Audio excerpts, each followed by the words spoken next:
त्या काळचं मला आठवतं आहे. रेमडेसिवीर सगळ्यांना पाहिजे. रेमडेसिवीर तशी संजीवनी बुटी झाली होती. आणि जर पेशंट गेला रे गेला की तो म्हणायचा रेमडेसिवीर द्या. नातेवाईक फिरायला लागले रेमडेसिवीर. मी एवढे रेमडेसिवीर मागवले पूर्ण देशभरातून, किंबहुना देशाच्या बाहेरून पण. कारण त्यावेळेस आता रेमडेसिवीर किती काम करत होतं माहीत नाही, कारण मला पण 7 रेमडेसिवीर दिले VIP सिंड्रोम. आणि त्याचा कधी कधी त्रास होतोय, पण मी म्हणालो आता हे दिलेच पाहिजे.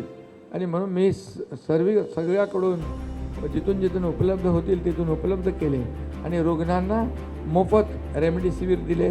कारण शेवटी त्याच्यात पैसे घेतले की कोणी काय करेल त्याचं माहीत नाही, भरोसा नाही, म्हणून ते सगळ्यांना मोफत रेमडेसिवीर, टॉसिलिझुमाब ते एक इंजेक्शन लागत होतं त्यावेळेस.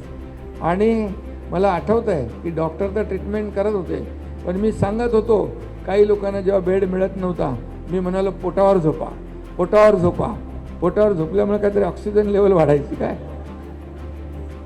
आणि त्यामुळे बऱ्याच रुग्णांना आपण मदत केली. त्यामध्ये तुमच्या डॉक्टरांचा, असोसिएशनचा, सगळ्याच लोकांचा सिंहाचा वाटा होता आणि हे कधी नाकारता येणार नाही.